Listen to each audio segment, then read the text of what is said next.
Assalamualaikum warahmatullahi wabarakatuh. I am Nurnida binti Haji Muhammad Amin and we are from Group 4. We will be presenting about fatwa on science and medical issues. Here with me are Jah Mariatul, Nur Fatimah, Nur Marini and Nur Ashikin. Moving on to the introduction, fatwa plays a very essential role on offering explanation and answers that are in line with the Islamic law.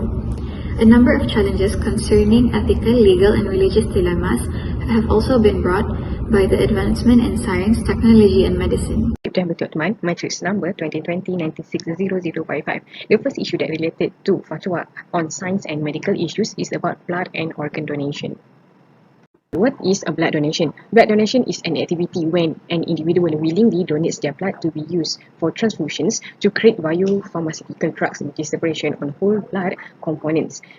Okay, then what is organ donations? Okay, organ or tissue donation is the procedure of removing of a portion of an organ or tissue from our bodies to be transferred or transplanted into another person who needs it because their organ or tissue has failed or been damaged. Okay, we go to the first fatwa on blood donation, which is a fatwa from Malaysia, which is the Muzakarah of the Fatwa Committee of the National Council for Malaysian Islamic Religious Affairs, fourth time, which is the law of blood donation and the use of blood by Muslim to non-Muslim and vice versa, which is daripada Muslim kepada bukan Muslim ataupun daripada bukan Muslim kepada Muslim. Okay, the first is the ruling of donating blood, is it permitted?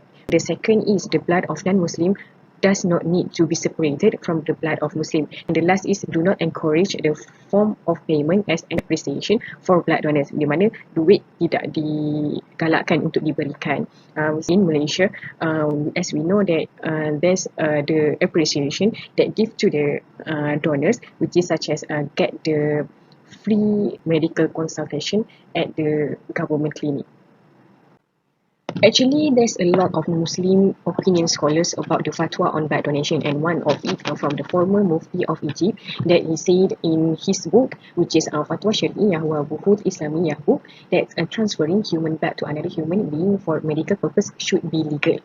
Okay, it is because according to Sharia based on the text of the Quran, flowing blood is haram but should be taken advantage of when there is an emergency that forced to treat or medicine in the blood, and the treatment or medicine using things that are unclean and haram is required by all jurists. And when Muslim expert thinks that that is an emergency or critical situation and there is absolutely no holy thing that can be used as a medicine, doing such things should be law according to Sharia. Okay, which is it means penggunaan darah ni sebenarnya haram sebab dah termaktub dalam Al-Quran, tapi dibenarkan penggunaannya kerana untuk mengambil manfaat dan menghilangkan kesusahan. Bila ada kecemasan, maknanya ia boleh digunakan, dan ini telah diakui oleh majority of the jurists. The fiqh method that used in the requiring the use of blood in medicine is ad-darurat tubihul mahdurat. Okay, which is the law of the origin of blood is haram because it is impure. So, however, in some situation that require use, such as a medical purpose, such as blood transfusions for the patients in needs, aims to save human life, so Islam provides the obligation to take the advantage of the blood under the control of experts in the medical field. Okay, next we go to the fatwa on organ donation, okay, which is the fatwa from Malaysia that said the transfer of the eyes and heart of the dead to the living person is permissible in Islam, and there is the condition, which is the first is if a desperate situation, there the patient in a life-threatening situation and the organ transplant that are last resort for him to life. Okay, the second is in the case of heart transplant, the death of the donor must be confirmed before the heart transplant surgery is performed. The third is necessary steps and precautions should be implemented to prevent human and organ trafficking and killing. And the last one is one must be obtained permission before any organ transplant performed from the donor for natural death, and for the accidental death must get the permission from the family members, heirs or beneficiary. Okay, ini maksudnya syarat-syaratnya yang pertama adalah untuk menyelamatkan nyawa tu dah adalah last option dia. Okay, yang kedua tu bila nak heart transplant kena betul-betul make sure penderma tu mati. Okay, lepas tu yang ketiga tu kena ada prevention untuk mengelakkan pembunuhan manusia. Okay, and then the last is kena dapat kebenaran dulu lah daripada penderma ataupun keluarga, tengok kepada kematian, sama ada kematian tu secara natural ataupun secara accidental.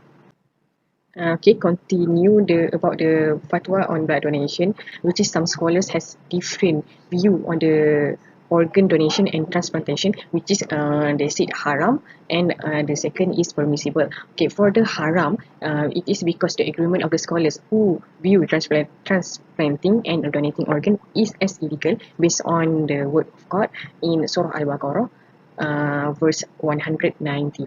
Okay, and the second opinion is permissible based on the verse in Surah Al-Hajj verse 9 and Surah Al-Ma'idah verse 2.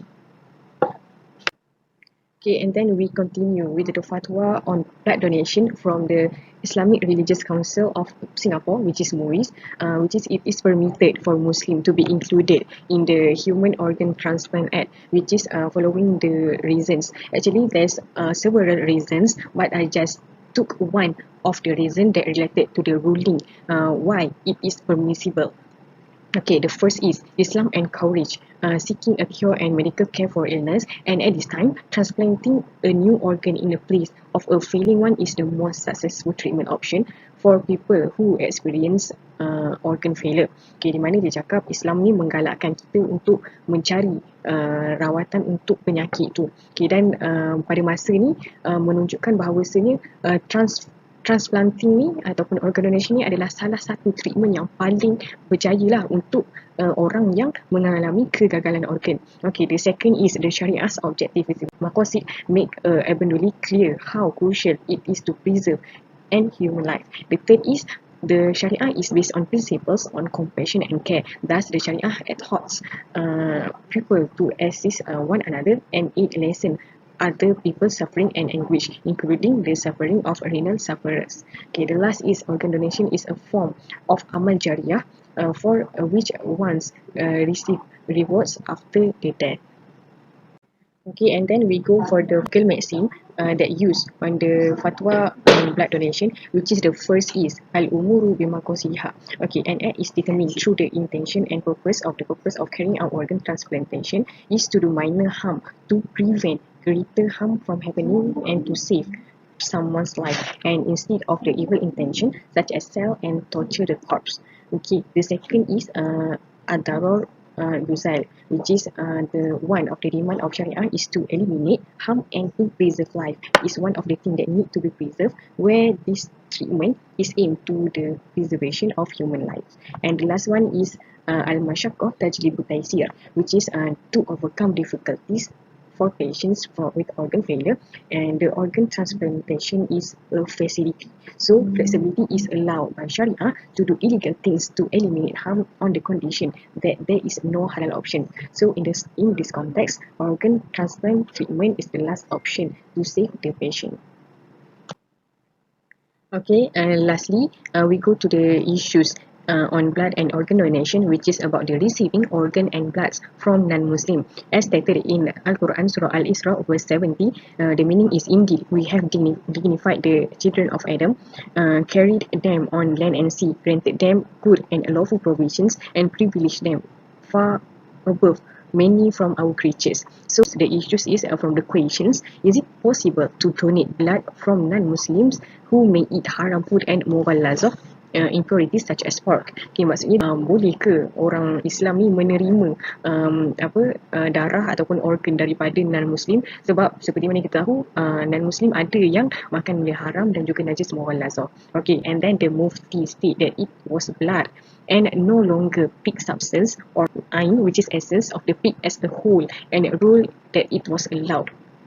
Okay, so this is because blood is produced from various nutrients of food and drink, and it not only formed from the pig substance due to the change of factor of istihala. So it does not become a wrong thing for a non-Muslim to donate blood or organ, even if he eat pork or something that is haram. That's all from me. Thank you.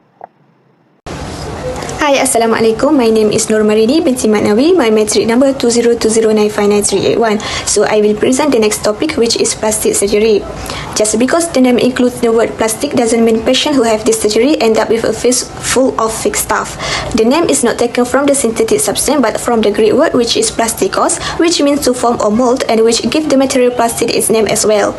Plastic surgery is a special type of surgery that can change a person's appearance and ability to function. In Arabic, Jirahah at-Tajmil, which is the process of restoring a visible body part's appearance or function after reduction, loss, or injury. Malaysia offers three types of plastic surgery, namely reconstructive, cosmetic, and aesthetic. Reconstructive plastic surgery aims to change the shape of limbs damaged by accidents, fires, or birth defect, and cosmetic surgery is performed to improve the shape of the body structure so that it looks elegant and attractive, such as a pointed nose and pointed chin. And the last one is aesthetic. Aesthetic is changing the shape of the body or face without surgery but using injection such as fillers, botox, lasers, and threading. This is what differentiates cosmetic and aesthetic. Okay, then we proceed to the Fatwa of plastic surgery. According to the Fatwa of Qatar 2018, there are two types of plastic surgery, which is a type that is intended for beauty and good looks. They have stated that this type of cosmetic surgery is not permissible. The second type is the one that a person needs in order to remove harm, pain, deformity, or a scar. This type is permissible and there is no sin in doing it. The resolution of the Islamic Fiqh Academy reads, it is Islamically permissible to perform plastic surgeries when there is a need and which are intended to restore the shape of organ to the state on which a person is usually created, to restore the normal function of body organs, to repair physical defect, and also to repair acquired defect from the effect of burns, accident, diseases, and others. Therefore, if the cosmetic surgery that you wish to undergo is one of these types, then there is no harm in it. According to the Selangor State Fatwa Committee meeting, which convened on 11 August 2015, and at the same time as 26 Shawwal 1436 Hijrah, decided that must undergo aesthetic treatment and plastic surgery on the Islamic side provided there is no harm to health and does not change Allah's creation. Among the methods of the branch of surgery that are suitable for use in plastic surgery are Darul Mafasid Muqaddimu ala Jalbil Masalih, which is meaning preventing damage is prioritized over bringing benefits. Islam is required to avoid damage and strive to always be in the best interest. It is not allowed to conflict with the basic law except in a situation of harm or desire only, meaning that breaking the basic law is not the main option. Because if damage is greater than the benefit obtained by violating the basic law, then Islamic prioritize leaving the damage because Islam prioritizes attention on prohibition compared to command. In the matter of plastic surgery, if performing plastic surgery does not ensure the return of body shape or function, then plastic surgery is not allowed. Therefore, the patient must understand the chance of his health returning to normal before performing plastic surgery. Even in the basic method of harm, it is allowed to remove the harm as long as it does not create another harm. As the branch method, ad-darar la yuzal bid-darar, meaning harm cannot be eliminated by another harm. From this method, it is understood that plastic surgery should not be performed if it can create other harm after plastic surgery. Just as natural plastic surgery is needed for convenience and remove the narrowness that can usually show the difficulties and misery of life because of not doing plastic surgery, then this condition is included in the need to do plastic surgery. Therefore, in this situation, plastic surgery is needed to provide convenience and eliminate difficulties in the life of the mukallaf, such as plastic surgery that can improve the voice, chewing function, jaw, and others, which creates the mukallaf effort to return to a normal state of health. It is different from cosmetic plastic surgery because in this situation, the mukallaf improve his appearance from normal health in the sense that without doing plastic surgery, nothing will disturb his life. Just doing plastic surgery to get something more than his appearance. So, in determining the maslahah, must always pay attention to the meaning of Sharia, which is Allah as the most wise being. Plastic surgery must be in accordance with its requirement as mentioned in other branch methods, which are ad-darurat tuqaddiru biqadariha, which is meaning state of emergencies. It is sized and determined according to the degree of emergency. One of the issue in cosmetic surgery is bariatric surgery. The 134th Federal Territories Sharia Law Consultative Committee meeting that convened on October 26 and 27, 2021 discussed matters related to the bariatric surgery law. The fatwa is as follows. The law of bariatric surgery for the purpose of beauty is haram because it changes the creation of Allah. The second is the law of bariatric surgery to treat individuals suffering from serious obesity or other critical diseases such as diabetes and heart disease is necessary if there is no other suitable alternative treatment for the individual. This matter is in line with fiqhiyah method, which is meaning which in it is included the category of emergency, whether it is general or specific. The third is before any person perform bariatric surgery, confirmation by at least 2 medical experts that the surgery should be performed and does not endanger the health and life of the individual should be obtained. Another issue in cosmetic surgery is tympoplasty. Based on the Mufti Federal Territories Office, cosmetic surgery and any procedure which make a change to human physical features without any dire need is prohibited by Sharia. This is in accordance with hadith of the Prophet, La'anallahu al-washimati wal-mustawshimati wal-namisati wal-mutanammisati wal-mutaqallijati lil-husnil mughajirati khalqallah. This is from Sahih Muslim. According to this, creating artificial dimple through surgery or piercing for beautification is haram. Cosmetic surgery which can change the Allah's creation will only be acceptable in dire needy situation and not simply due to the beautification, which is tahsiniyah. Continue with the next issues on Advance Directive. Advance Directive is actually an oral or written agreement or a statement that has been made by a person while he is still competent. According to the Muslim scholars, in choosing the sorts of medical treatment and care has a limit. This is because a doctor's expert advice should also be taken into consideration. However, according to Islam, in respecting the wishes of patients is in line with the tradition of Prophet Muhammad, which has been mentioned in this slide. Therefore, it means that Prophet Muhammad upheld is consistent with the patient right to consent or to object to receiving medical treatment. The purpose of advance directives, which is to provide patients the ability to decide how their future medical care will be provided, it is comparable to how this individual rejected medical treatment in the manner previously mentioned. As a result, it is evident from the Prophet tradition that Islam does not restrict using advance directives while making decisions. According to the Fatwa on Advance Directive from Majlis Ugama Singapore, Muslims are permitted to use advance directive. However, it should not be done for euthanasia and also mercy killing that is forbidden in Islam. This judgment is supported by a prophetic tradition or hadith related by Imam al-Bukhari. Prophet Muhammad prayed for a woman's recovery after being unwell. If you are patient, the reward that awaits you is heaven. The Prophet responded, if you prefer, I can instead offer a recovery prayer to Allah. In that scenario, then, I would want to be patient. The woman immediately replied. Therefore, performing advance directive is in line with Islamic teaching that encourage people to make proper financial and planning decisions. Hi, Assalamualaikum. My name is Fatima binti Abdullah, matric number 20209874737. My part is bottle and hormone. Okay, next. What is bottle? Bottle is an abbreviation of the botulinum toxin type A. Bottle is produced from the bacteria Clostridium botulinum, which contain a poison that is almost the same of the poison that causes food poisoning. Botulinum bacteria produce toxin can paralyze the function of the stomach muscle and will lead to death if taken in a large quantity, including 5,000 units. In medicine involving bottle cosmetic, medical experts only allow 1% for the treatment. Bottle is used to treat several diseases that involve muscle function, such as cerebral palsy, a type of brain development abnormality that causes a lack of coordination in the limb. For example, when a specific child was leg muscle tenses and difficult to walk, the doctor will give the bottle injection to the leg muscle, and the leg becomes soft, and the child can walk easily. In generally, bottle is a treatment for patients with a muscle or nerve tension. The American Food and Drug Administration (FDA) in 1989 approved Botox as a substance that can treat eye muscle dysfunction that cause patients to experience squinting or enable control of blinking. The treatment was amazing when the doctor noticed that the twitching around the patient's eyes started to disappear after receiving the treatment, where the purpose of the Botox injection was only eliminate eye twitching. Therefore, the idea began to make a Botox injection the answer to the problem of wrinkle on the human face. Wrinkle on a person's face are called corrugated or procerus, and they occur due to aging factor and cause the skin to lose its natural elasticity.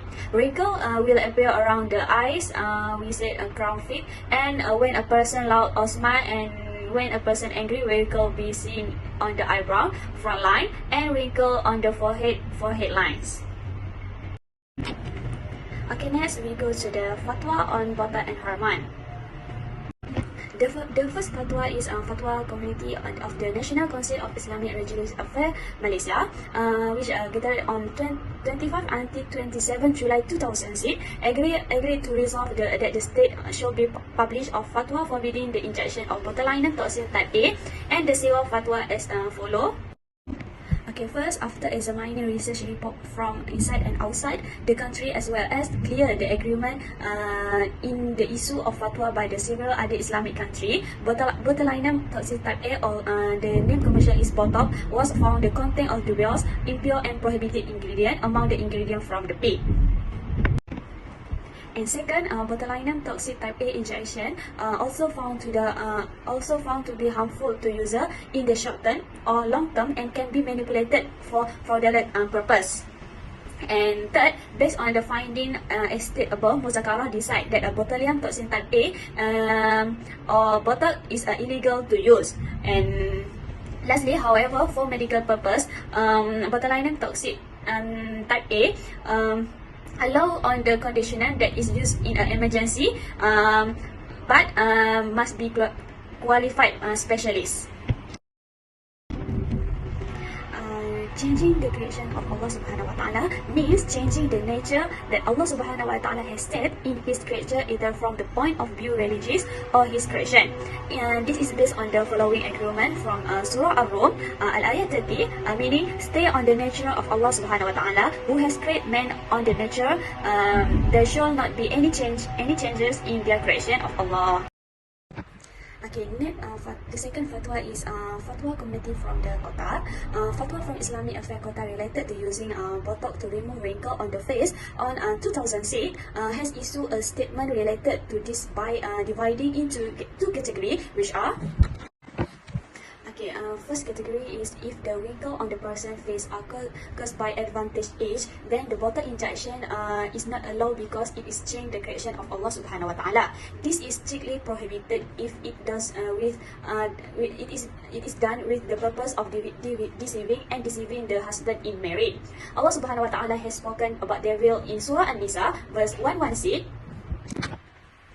Okay, the second category is if the wrinkle on the acre or on the face are caused by a disease, or it is a facial wrinkle defect that can be removed with the Botox injection. It is allowed on the condition that the method used does not harm a person's body, and it is necessary to get advice from the qualified doctor. Okay, the third fatwa is from Musyawarah Nasional Majlis Ulama Indonesia, MUI. Okay, the problem related to the cosmetic Botox has been explained by MUI. If it causes harm to the user, then it is prohibited. This is because MUI fatwa prohibited Botox because it causes harm if the user take it continuously, and causes harm because it is contain toxic, so it is punished in halal category. However, taking Botox injection other than for beauty and taken for medical purpose, such as treating strabismus, migraine, muscle spasms, then the law changing to the having to go through the method ad-darurah tubihu al-mahzurat, meaning the state of emergency allow for forbidding thing. Okay, next we go to the negative effect and issue of the Botox and hormone injection. Botox treatment also has some negative effect that cannot be expected by the medical side. Among the symptoms are first, facial muscles that take Botox injection can experience temporary paralysis within 2 within 4 to 6 months. And second, taken to the many bottle injection will causes the muscle on the person's face to become thin and quick suck. And third, bottle injection also causes the eyebrow or eyelid to drop. And lastly, excessive intake can result in death. So there are several issues that arise when there are illegal doctors who offer bottle activity, powder embroidery, V-shaped bottle injection, and other illegally and do not have credential. On February 21, the Ministry of Health (KKM), together with Immigration Department of Malaysia, managed to arrest a total of 21 foreigner women, among them from Indonesia and Myanmar. According to Dr. Hamidah Muhammad Saleh, the treatment service shall not be performed by professionals who are certified. According to him, this treatment is performed illegally by illegal doctors will cause blood-borne disease infections such as HIV, hepatitis B and C. In addition, he also explained the side effect anxiety used by illegal doctor, which will resulting in the possibility of allergic, breathing difficult, leading to death. Assalamualaikum warahmatullahi wabarakatuh, and hi, my name is Nur Shiki binti Asman, my matrix number 2020-952661. Okay, my topic for this fatwa is about postmortem on dead body. Without further ado, let's get started. Okay everyone, what is postmortem? The first interpretation of postmortem according to the NSW 2020 say that postmortem or autopsy is an examination of a body after death by a doctor, which is pathologist. Next, what is pathologist? Apa pula pathologist ni? According to Wifaq Ulama say that pathologist is a doctor who specializing in determining the nature and causes of disease. And lastly, according to Al-Bakri 2016 and postmortem guidelines 2015 say that a postmortem is a process of examining the dead body by the government medical officer, which involves an outside and inside examination to identify the cause of death and the characteristics or extent of changes produced by disease, chemicals, radiation, accident, injury and others. Maksudnya, postmortem itu satu pemeriksaan ke atas mayat yang dilaksanakan oleh pihak hospital, iaitu pakar patologis, sebab ada melibatkan pemeriksaan tu luar ataupun dalam untuk mengenal pasti punca sesuatu kematian ataupun ciri-ciri punca kematian tersebut, ataupun untuk menentukan sesuatu kematian itu sama ada penyakit, bahan kimia, sinaran, kemalangan, kecederaan dan lain-lain. This slide shows that fatwas on postmortem. The Muslim scholars that are permitted to carry out a postmortem due to necessity. Ada serta Muslim scholars yang membenarkan untuk melaksanakan postmortem atas sebab keperluan. The Muslim scholars which are Syekh Al-Azhar, Syekh Yusuf Al-Azawi, Syekh Hasanin Makhluf from Egyptian Mufti and others. And what the reason for permissibility of postmortem? They're using two different methods, which are qiyas and qawaid fiqhiyah. First method they use is qiyas. Qiyas merupakan persamaan antara satu perkara, kan? So, they use qiyas of performing a postmortem of a dead body for learning, which are firstly, the slight dissection of the abdomen of pregnant woman to remove the fetus in the womb so that it is expected to live. Maksudnya mereka menyamakan postmortem tu atas tujuan untuk pembelajaran sama dengan pembedahan perut ke atas perempuan yang pregnant untuk mengeluarkan janin dalam rahimnya untuk menyelamatkan janin tersebut. Secondly, cutting a dead fetus to save the fetus mother. This is because it is feared that the woman died due to the remains of the fetus in her stomach. Maksudnya mereka menyamakan postmortem tu untuk tujuan pembelajaran sama dengan pemotongan bayi untuk menyelamatkan ibu yang mengandung, sebabkan ketakutannya, sebab takutnya ibu yang mengandung tu meninggal atas sebab adanya janin dalam perutnya ataupun dalam rahimnya. And lastly, allowed to operate on the stomach of a corpse to remove something solid by it. Maksudnya, dia menyamakan postmortem tu untuk tujuan pembelajaran sama dengan mereka membenarkan operation perut ke atas si mati untuk mengeluarkan sesuatu yang ditelan olehnya. Contohnya, sesuatu yang berharga seperti belian ke, emas dan sebagainya. Okay, for the second method they use is qawaid fiqhiyah. The first legal maxim shows that when two problems collide, the stronger one is given priority, and if two damage collides, the lighter one should be chosen to reject the bigger one. This legal maxim shows that when two interests collide, the interest of the corpse to hasten its burial and the welfare of learning and information seeking, so it is suggested that the search for information and for learning is more significant and more general nature. Maksudnya, legal maxim ini menunjukkan apabila dua maslahat itu bertembung, iaitu maslahat dari segi untuk mempercepatkan pengebumian si mati dan juga maslahat dari segi untuk mendapatkan informasi ataupun tujuan pembelajaran. So, ia suggested that untuk tujuan maslahat dari segi tujuan untuk dapatkan informasi ataupun pembelajaran lebih diutamakan daripada untuk mempercepatkan pengebumian. Kerana kalau tidak melaksanakan tujuan pembelajaran, mungkin ada sebab yang lebih negatif, yang lebih besar pada masa hadapan. And for the second legal maxim, that is not perfect, is something that is obligatory, except with it then the matter becomes obligatory. It means this legal maxim demonstrates that the performing a postmortem in Islam is permissible due to the need to study and learn medical knowledge related to a postmortem to obtain certain of information. This legal maxim shows that dalam Islam ia membenarkan untuk melaksanakan postmortem walaupun hukum asalnya tidak membenarkan, atas sebab untuk kebenaran tersebut untuk pembelajaran ataupun untuk belajar medical knowledge ataupun untuk mendapat satu informasi apabila melaksanakan postmortem ke atas mayat tersebut. Okay, next, there are numerous fatwa issued by religious organizations on the national and international level. Among the fatwas presented are the two formulation national fatwas on autopsy ataupun postmortem. The first one is the decision of the 8th Fatwa Committee of the National Council for Islamic Religious Affairs of Malaysia, which convened on 24 until 25 September 1984. The decision is postmortem of the remains of Muslim is only allowed if there is a necessity requiring to do so when involved in criminal cases, the corpse swallowed valuables, or the corpse is pregnant while the fetus are still alive.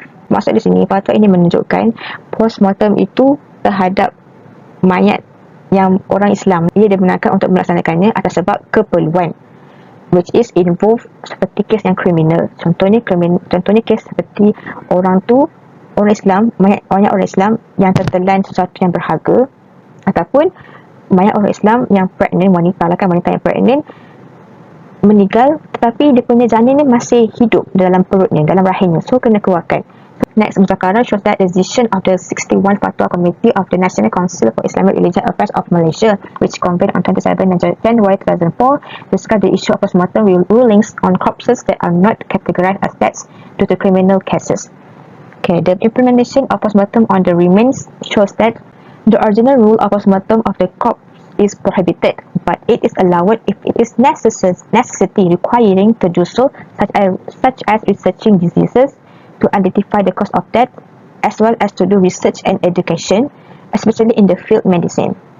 Okay, fatwa ini menunjukkan walaupun hukum asalnya dilarang dalam Islam, tapi ia dibenarkan atas sebab keperluan untuk identify punca kematian satu jenazah tersebut atau satu si mati, ataupun untuk atas sebab education, ia dibenarkan. Okay, this slide shows that fatwa from international, which is Fatwa Lajnah Hayya Kibar Ulama from Saudi Arabia, sitting at the 9th gathering of the Saudi Arabian Scholars Committee held in Taif in the month of Sha'ban in the year 1396 Hijri, ataupun kalender Masihi ini 1976. Okay, so they discussed the legal explanation proposed by the Malaysian Embassy, Kedutaan Malaysia, to request the Saudi Arabian government to explain the health postmortem on the remains of Muslim.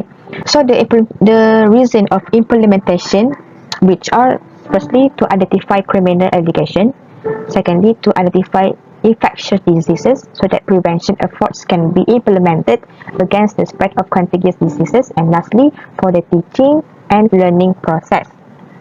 So all of this implementation of postmortem for health, it is permissible from Fatwa Saudi Arabia. To conclude that all the fatwa has been mentioned from Malaysia and Arab Saudi regarding postmortem on corpses for Muslims are allowed if there is a necessity required to implement it, and there is no other solution to replace this postmortem, and also to obtain information about the cause of deaths of the corpse for the benefit of deceased and their health and the use of the Muslim community. This slide shows an issue that related to postmortem, which is postmortem on dead bodies during the COVID-19 pandemic in Malaysia. So the death case to be emphasized is when the police investigate an unexpected death case.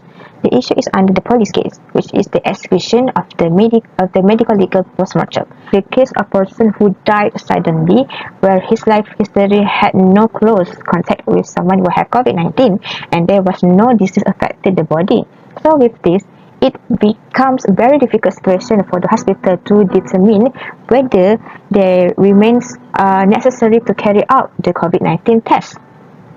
So it became the dilemma faced by the hospital whether they have permission to proceed with the postmortem process or need to wait for the result of the COVID-19 test. There are two methods they use to identify the result of COVID-19 test, which are RT-KAG and PCR test.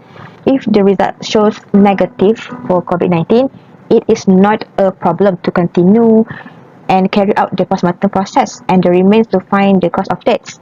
If contrary, the result of COVID-19 tests are positive, then the remains do not need to carry out the postmortem process and instead continue to carry out funeral arrangement immediately by hospital. It shows that, ini menunjukkan isu ni nak menentukan perlu tak nak buat postmortem ke atas mayat tersebut dalam keadaan COVID-19. Bila adanya COVID-19 ni ke atas mayat tersebut, maka pihak hospital ataupun pihak polis sendiri tidak dapat tahu punca kematian terhadap sesuatu orang itu.